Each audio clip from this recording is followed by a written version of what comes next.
practice, practice, practice. Why? To get better, obviously. I've given 300 one-on-one financial presentations on 5 continents, and I still practice. I'm good at it.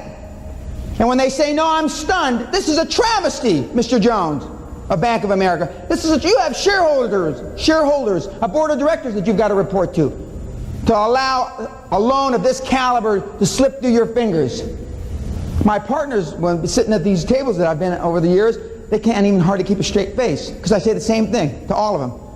How can you say that crap to them? Well, I believe it. God, and see? And guess what? I get the money. I get the money. So I role play. And you know your deal's good if a financial institution says to you, well, we'd like an equity kicker. By equity kicker, I mean a piece of the action, exactly. Then you know you got a hot deal. Most people in this room probably have never heard those words from a financial institution, and I'm sorry to tell you that's probably because your deals aren't hot. That's not to say that you can't make your deal hot. It's very seldom. Last night at dinner, I was asked at the end of the day, how do we finance it? How do we get to the people to finance our deals? And there were 2 really esoteric, funky kind of deals. And I think I gave the right answer. I know I gave the right answer to both of the gentlemen that asked me. And they had been to a lot of financial institutions. One group in 5 years had made 20 presentations, only 20 presentations, to major financial institutions in 5 years. I would have made 20 in a month or 2. And there's no doubt if they follow my recommendations that I made last night that they'll get the money that they need, their deal. And it's a funky deal. They've already gotten $5 million from some sort of financial angel, so I mean, somebody believes in the project.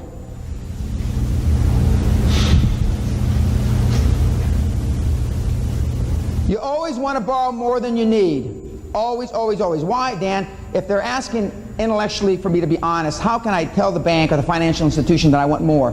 You know why you can tell them that? Because you really don't know how much you need. You're only guessing. You think you need $50,000, you probably need $250,000. You think you only need $1 million, you probably need $3 million. So you're not doing something intellectually wrong by asking for more money than you think you need. For those of you that have that cross to bear. Financial estimates are a guess, a wild-ass guess at best. How many have ever made a no, I'm not even going to ask that. The U.S. is not the only financial playground in the world. It just isn't. For those of you that haven't looked in other markets that have projects that warrant it, and how does a project warrant going to the UK for money, or going to Mexico for money, or going for Canada? If nobody in the United States won't loan you money, then it warrants you go someplace else. It's that simple.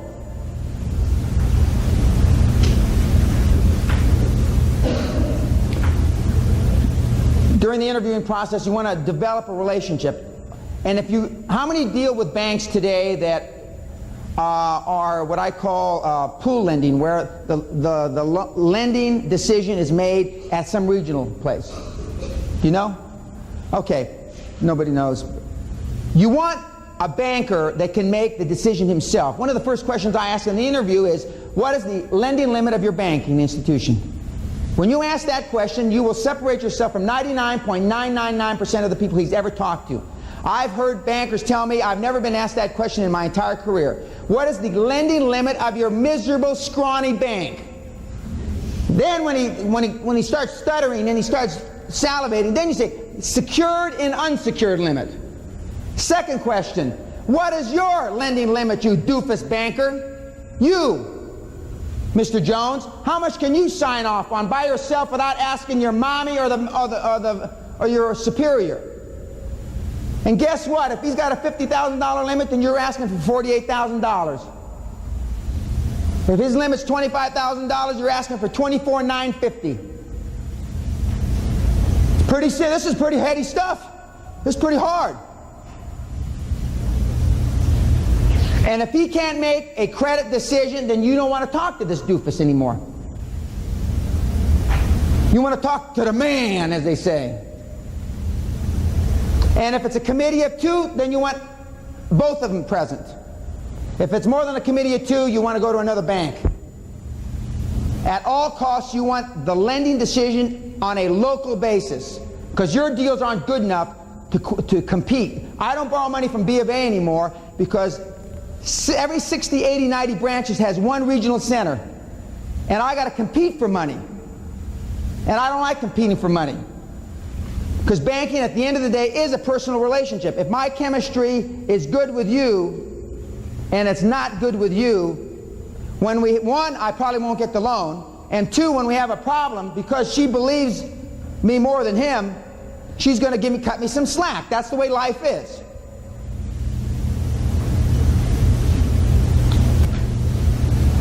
Those questions I've just said are critical to ask the financial manager, or whoever you're talking to. They're critical.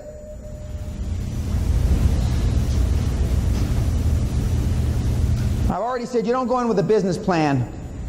In 25 years, ladies and gentlemen, I have never written a business plan. 25 years. Never.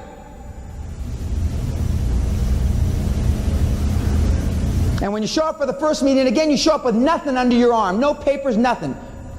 And you go, and this should be obvious, you dress like your Brooks Brothers. I don't care. Well, down here in Decatur, don't be showing up with cowboy boots and funky golf shirts.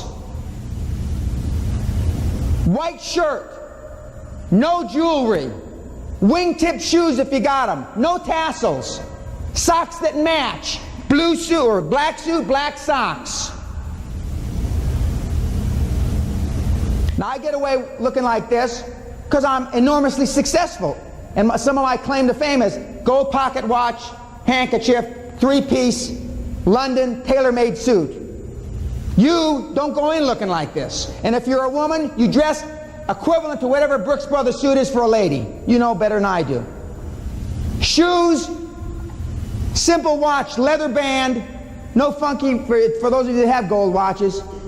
The band and the belt and the shoes all should match. You want to look just like the doofus banker. Some people call it mirroring. It's a lot easier for him to give you money if you look just like him.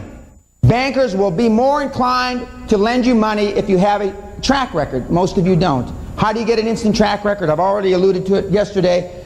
You partner up with somebody. See, banks lend people that have had a successful chain of transactions. I've had, I guess, I don't know, hundreds, but I've had a bunch of them. The job that you need to get done is you've got to get past the first transaction. And even if you have to give a big chunk of the equity away to somebody else who's got a track record, doesn't matter, because then you can use that track record going on to the second deal, the third deal, the fifth deal, etc., etc. Most of you lack the skills to sell your vision with clarity because you don't practice, and the travesty really is because you don't believe enough in it.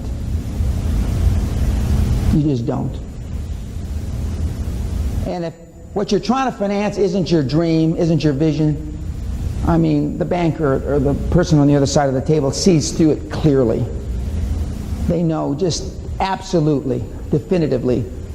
Because at the end of the day, they want to feel down deep inside, warm and fuzzy, that this person or this person will do whatever it takes to pay me back the money. And if you don't believe with all your heart, then you're not going to, go that extra mile. That's what they want to believe. And most of you don't believe passionately in what you're doing. And that's why it's very easy for me to say you ought to turn the damn key. Just walk away. And look for something that you can passionately believe in. Is that so difficult? You want to position yourself, and I already talked about this yesterday, audited financials, probably hardly anybody in the room's got them. If you had audited financials, you doubled your opportunity to borrow money. And if you have audited financials from Big Six, you increase it another 25%. It's that simple. In a small town, you want the other banker to know that you're seeing the other banker. In Graham, Texas, I'd go to lunch at the club where everybody went. on Tuesday and Thursday because I knew that Tuesday was Rotary, Thursday was Kiwanis, and I knew the doofuses either belonged to one or the other, so I'd be sitting there with the other banker from across town. You can do the same thing in big cities. The secured lender is the financial Bible for financial institutions. I would definitely suggest to you that you should subscribe to it. Every funky bank, financial institution in America is listed.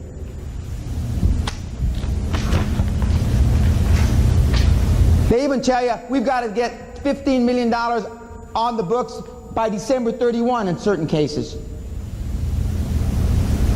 These are the kinds of things that we go through definitively at the Raising Capital seminar. But start looking in the backs of the Wall Street Journal or the local papers. There's people that are trying to lend money. They want to lend money.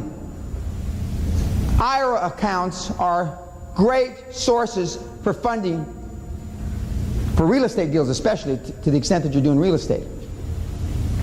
That's your individual retirement account. For those of you that don't know what IRA, the guy laughs. I bet you some don't.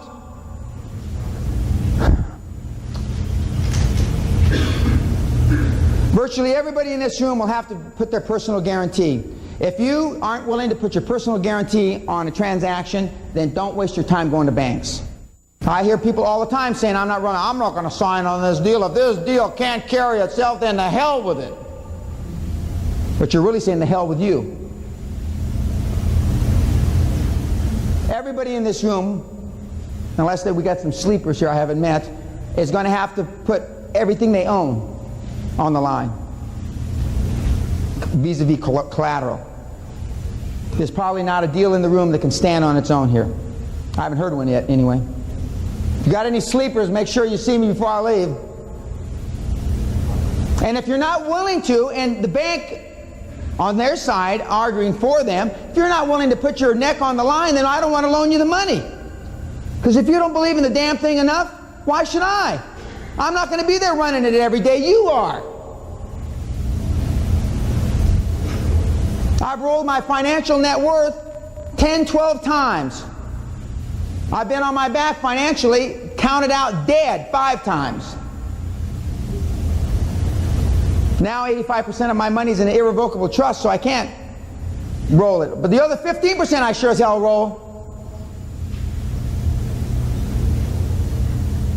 There are red flags in deals that banks look for. 1, I've already alluded to whether you're willing to put your neck on the line. 2, who's in the deal with you? If it's your brother-in-law, your mother-in-law, etc., and there's no outside family interest, that can be a red flag, because the bank then feels the only way you got the initial money to begin with is because you sold your father-in-law. That is not a real good indication of strength of a deal, because everybody's in the same family. Doesn't necessarily kill a deal, but I like to see more than one last name across the page. And I don't mean for the women that use their maiden name. I don't mean it that way. Another red flag the financial institutions will look at, and contrary to what you've been told, it is not a red flag to shop a deal. That's what I'm trying to say. Contrary to what you've been told. If that were the case, I would have never been able to raise money. My TRW has been turned up more times than there are days in the decade. And whoever told you if you have more than 6 checks on your TRW or credit reference in a year, I mean it's a bad mark, that's crap. That may have been in the 40s, but not in the 90s.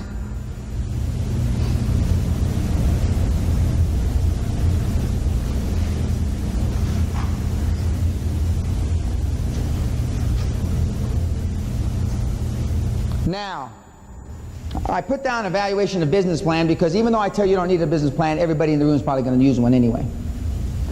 Because you don't believe me. So if you do, you can have a business plan made up in between 3 and 10 minutes. All you have to go is there's 50,000 software packages. You just go out there and plug in the numbers, and it zips out all the boilerplate junk, and you got a business plan. Now, my recommendation, and when I say that, it really means morons, please, God, listen to me. You ask the financial institution, the banker that you're talking to, do you think you could give me a copy of a proposal that has been passed through and okayed by the bank, and you can redact? Redact means blacken out the names. And you know what? They'll say yes. And they'll give you a business plan that actually worked. Then you don't even have to write one yourself. And they'll give it to you because they'll be proud of the, oh yeah, this is a deal that I got through and everybody said I couldn't get it through. And then they'll give it to you. And at least half the time they won't even blacken the guy's name off, which is awful because they've got laws against that. And then you can call the guy, go to see him, and say, hey, where did you have a problem with this deal? And then he'll be proud as hell because it got through. He won't even be pissed off because the bank gave his name. How simple can I make it? You know what? Because you want me to go there and get you the money. See, that's what most of you are thinking. Gee, if Dan was, you don't need me because you pay through up the nose when I'm in the deal.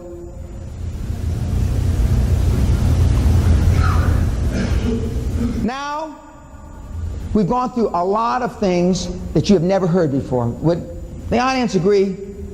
Yeah. Okay. There are 50 other things that I could go over, but because of time, we don't. 3 of the things that are crucially important are role-playing, going to banks that are in a lending mode. And by the way, when I call up to interview the bank, I say, may I speak to, I want to talk to the senior lending officer. And you get them on, this is, now I have assistants that do this now, but when I used to do it, yeah, this is Dan Peña. Is your bank in the lending mode? I ask them flat out. I don't want to go down there and waste my time and find out the FDIC is closing them down next week. I ask them flat out, are you in a lending mode? Are you in a lending posture? You got money to lend? I jump right on their case. They ask why. I say, well, I'm interviewing banks. I'm new in town. I'm looking for a new banking relationship, a new financial relationship. I ask them that question. And another thing that's crucially important is the role-playing, as I've said a couple times already. I mean, believe me, if you practice for 2 or 3 or 4 hours before you go in, you'll feel so much more at ease. I had a group, I worked with a group of young Hispanic kids. I call them the Mexican morons. They all went to Harvard, as a matter of fact. Fidel Vargas is one of them, the young mayor. And the Mexican morons, I know there's one William and Mary guy in there. There's 4 Mexican morons from Harvard and 1 from William and Mary. And they've all got MBAs or law degrees. And we had them role play a deal. They were going to go in against a big insurance company. And they role played, and they showed up. They made the appointment at their lawyer's office. Another thing, for those of you, all the banks will come and see you, by the way. I'm not talking about you going there. I'm talking about them getting off their dead ass and come and see you, by the way. You're not going to the bank. Write that down. You don't go to the bank. They come and see you. And preferably they come and see you at your accountant's office or your lawyer's office. Because you look professional. Try to act professional, like you've been doing this before. So they came to the Mexican moron's lawyer's office. Of course, one of them was a lawyer, so, I mean, they came to his offices and they got the conference room and they made the appointment at 7 o'clock on the Saturday morning. 7 o'clock on Saturday morning. And the guys were role-playing, and I was out of the country, and they're all phoning me all hours of the night, and they said, well, what about this question? And then they showed up for the meeting. My Mexican morons were wearing suits. The other side, one guy showed up in golf clothes, one guy showed up in tennis. I mean, the leverage never shifted. I wasn't there, but when I finally called on one of them on their cellular phone, they were down in Elvera Street, which is where you have Mexican restaurants are in downtown LA, drunk on margaritas about 11:30 in the morning because they had done it. They had slammed the insurance company. They were prepared. One was the hard guy. one was the easy guy, and if you have a partner and you go, one should be good cop, one should be bad cop. Oh, screw this bank. We don't want to do business with them. Bad cop, good cop. And they had slammed these guys. I was so proud of them. They were drunk on their butt because they were, just like Dan said. Now these kids, some of you said, well, they went to Harvard and they had MBAs and law degrees. They're 24, 25 years old. They're kids, babies. I don't care where you went to school, you're still a baby at 25. And they slammed this insurance company. They were so proud of themselves. It worked, it worked, it worked. It does work. So role play, practice. And again, the cost of education is nothing compared to the price of ignorance. You are getting more good stuff about raising money here than you've had in your miserable lives. I told a man outside, of all the stuff I do, and we just developed this program this year because I thought everybody knew this. Boy, was I wrong. I thought everybody knew everything that I'm talking about going to banks that just moved into town. Nobody knows it. And that's why, partially at Doug's insistence and some of our other disciples, we developed the program. It's, for the people in this room, it's easily, not taking anything away from anybody that anybody else said, it's easily the most important thing that you'll hear during this conference is how to raise money. Because virtually everybody in the group is looking for money. And it's easily the most controversial subject that you'll hear today or yesterday, because it's perceived by you guys as the hardest, when in fact it's the easiest. Conventional wisdom, ladies and gentlemen, is almost always wrong. It's almost always wrong. The methodology that I've described here in the last 60 minutes enabled me to do the following. I say insurmountable tasks because that's what people have told me they were insurmountable. They weren't insurmountable because I did them. I've got a $20 million contract with the federal government with no employees, office space, only a phone and a leased fax machine. $50 million in revenue my first year in business. Bought a foreign subsidiary from a Fortune 200 company over the phone on New Year's Eve. Bought a $150 million company from a multi-billion-dollar foreign parent when they didn't want to sell, and turned $820 into $400 million. Some of you have got acquisition candidates or things you'd like to buy, and the other side they're not for sale. Well, I never look at anything that's for sale. I only go and buy things that aren't for sale. You can make people sell you assets they don't want to sell. I am about to buy a note bank from Wells Fargo Bank from a company that doesn't want to sell to me. I'm going to buy the note from the bank. I'm going to force them to sell to me. It's the best thing for him anyway. His two sons are taking the company down the toilet. There are ways to do things that you have, that heretofore I thought everybody knew about, but virtually nobody knows about. And that's why, I don't know if I'm the most qualified guy in the country talking about it. I'm certainly one of the most qualified. I'm certainly the only one that's talking about it that's actually done it. Ross and those guys don't do these seminars. It's about this tall. But when he's feeling short, he stands on his wallet.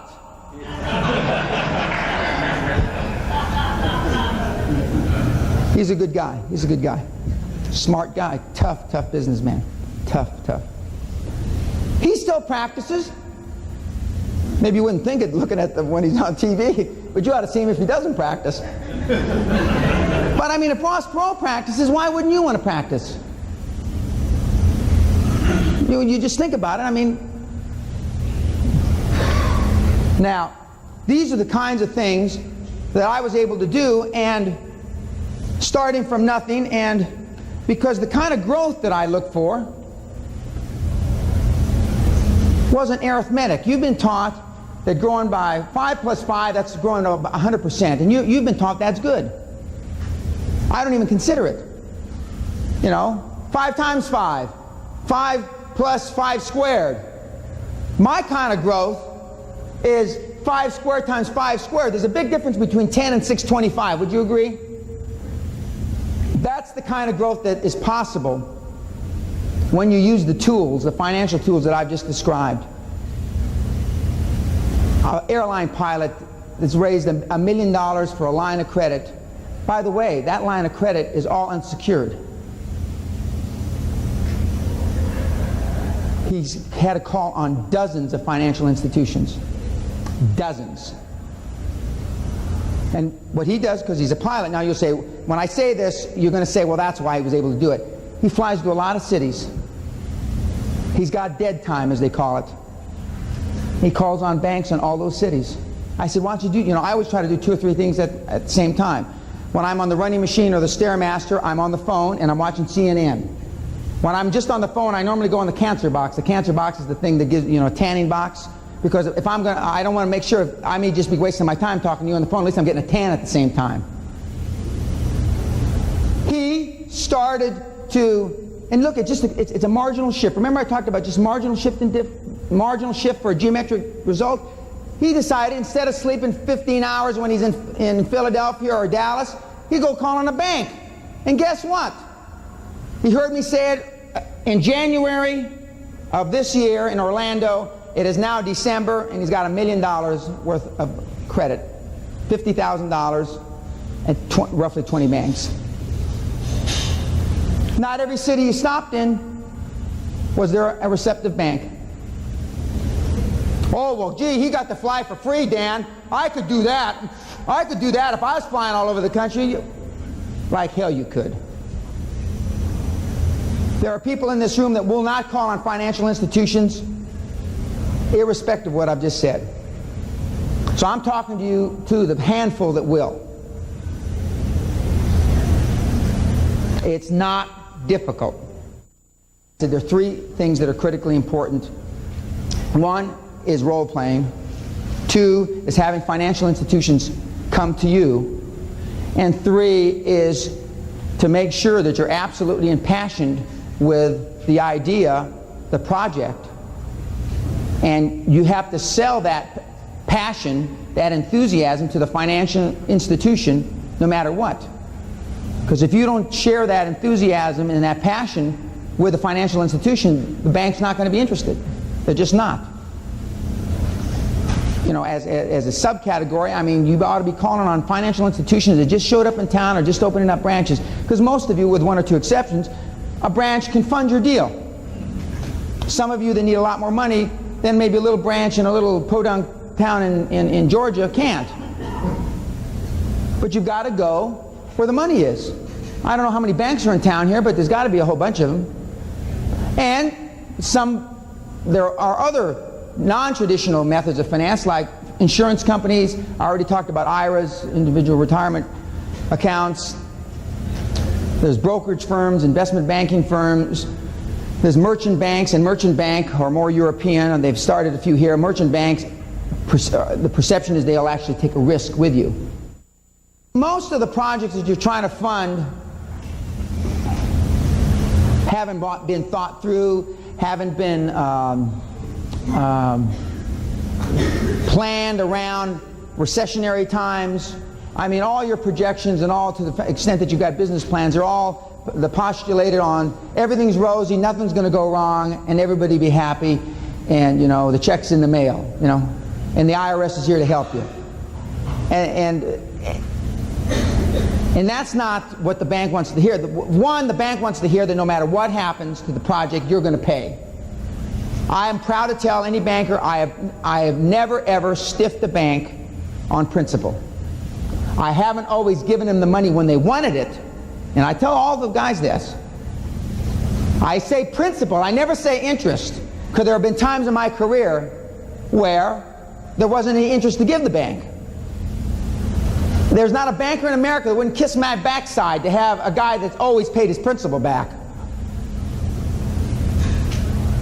So, I mean, it goes without saying that, I mean, the deal's got to be financially viable. It's got to be financially viable. But even financially viable deals, if you're not calling on a lot of financial institutions, you're not going to get them funded. You just won't. I'll tell you what I read. Okay. I read Fortune, Forbes, Wall Street Journal, LA Times, the Financial Times in London, The Economist, which is a magazine, Unsecured Lender. There's a National Association of secured lenders, which I would get on their mailing list. There is I read in the back of newspapers where they, where it says business opportunities and stuff like that. I look through those all the time to see for lending opportunities. There are people in there that say they've got $10 million to lend. Prime plus one. I mean, there's people in there, I've seen them as high as got $1 billion to lend.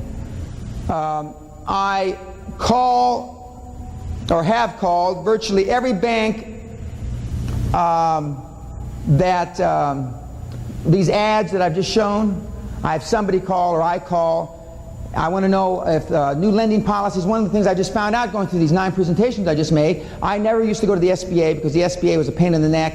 And in recent years, I got too much money. They'll never lend me any money anyway. And you have to fill out paperwork this thick. Now, it's 1 page, 2 sides, SBA now. 1 page, 2 sides. Pardon? SBA. Yeah. And so now I've told people, and I've sent some people to the SBA in recent months because they've changed their policies. Although you read in the newspapers, like the SBA writes off billions of dollars like I, brush my teeth because of bad loans. Because of bad loans. But why would you think the government would be involved in anything other than bad loans when you think about it? I mean, well, it shouldn't be such a revelation. I would also, each state has their own banking association. I would get on the mailing list, the Georgia State Bankers Association. And more than anything, you want to be able to show the bank will treat you better if they think you're more sophisticated. The bank will treat you better when, if you come in like a doofus moron, they're going to treat you like a doofus moron. And you become more sophisticated with financial institutions by talking to a lot of them. I get letters or voicemails. Well, I went into the bank and they asked me for a business plan, and I sent them back. How many banks did you call on? 1. Whenever I get questions like that, I know they called in the first bank they went to. The guy wanted a business plan, so they didn't call in anymore until they called me. Didn't work the first time. I would submit to you make 4 or 5 appointments a day. Oh, another thing. You don't want to you want these meetings to be 30, 45 minutes max. You don't have all day. See, most of you do have all day. You sit there and beg all day for money. You're like a dog for the soup bone. 30, 45 minutes. And you let them understand that you're going, And what I like to do is I like to stack them up in the foyer. I run behind. Try to run 10, 15 minutes behind so one banker sees the other banker coming in. I stay at I can't think of the club I belong to in New York now, but anyway, I stay there. And Union League Club, yeah. And I have them there in the little in the boardroom, and I've got them sitting outside. Merrill Lynch, Bank of America, Citicorp, Bear Stearns. Now, admittedly, it's easier for me. There's no question about that. I'm not trying to mislead you. But it's not impossible for you. I mean, business, it's not that difficult. It just isn't. It's like there's a Tyrannosaurus Rex outside. Okay, well, we better get 8 or 9 of the guys to take care of this. Like in caveman days. It's no different. It's no different. Remember what I said yesterday. Absence of evidence is not evidence of absence. Just because you've never experienced it doesn't mean it doesn't happen. A lot of you, if not most of you, are scared to death, and that intellectually you understand what Dan has just said, and emotionally you can't write the check. I'm telling you, the banks are flush. They're flush with cash. This morning, as we speak right now, I have partners in Fresno, I started to say this earlier, that are meeting with a bank that they wanted me to meet with them on Tuesday. I can't be there next Tuesday, or they can't be there next Tuesday. And they said, well, can we meet tomorrow, which is today? And they said, well, Mr. Peña won't be here. I said, well, I mean, we already met Peña because we've already taken him through the interviewing process. And he said, well, why do you want to talk to us? He said, we've got a chain we're going to try to buy before December 31. I said, oh, God, well, the team that we need, we can only, 8 o'clock tomorrow morning, is that all right? We can get Peña on a conference call. They wanted to plug in and I probably should have done it. They wanted to plug in a conference call to this meeting. I probably should have done it. So you could have, because you're just sitting there, you still don't believe me. I should have, but I didn't. Because if I got rough with the bank, which I'm sure you can appreciate now, I can get rough with the bank. But, so they're meeting right now, and so when I get to the airport, I'm going to plug into them, and I'm going to call the bank and ask how the bank went. And one of the other things that I would recommend is you ask the bank, how can I make this presentation better? You also start with the mooch bank first, the bank that's least likely to loan you money, so you can practice. Then you ask them, how could I have made this presentation better? And they'll tell you. Well, first of all, if when I shook your hands were clammy.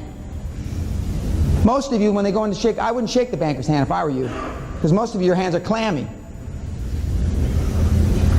What kind of sense of confidence do you think the banker's got when you shake hands with him and he brings it back in his water?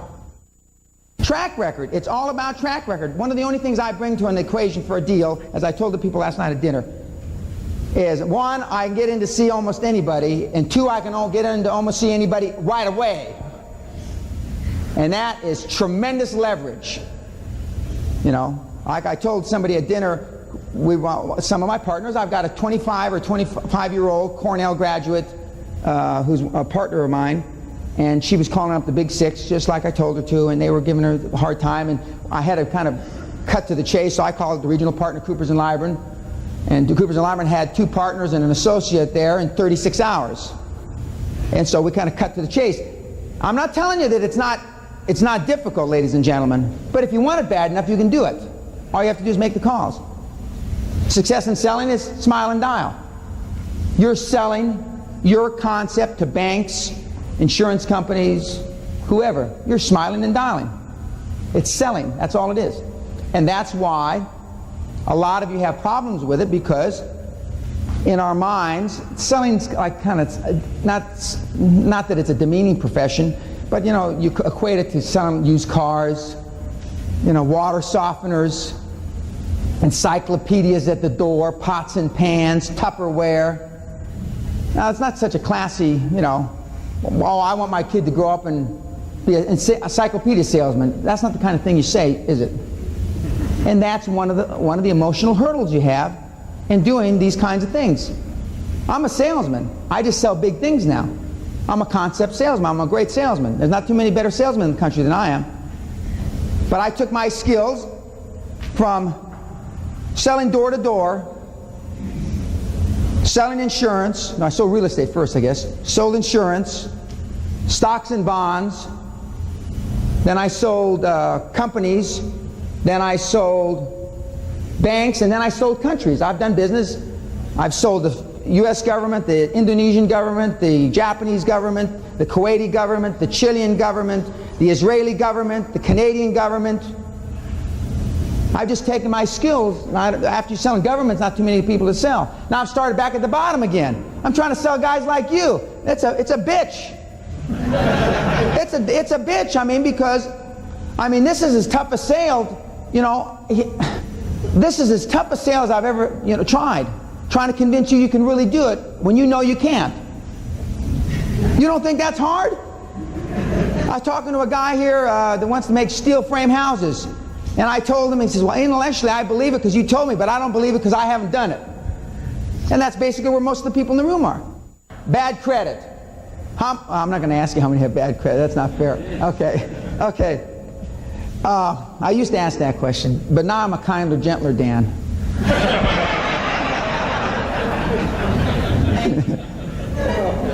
Okay. Bad credit.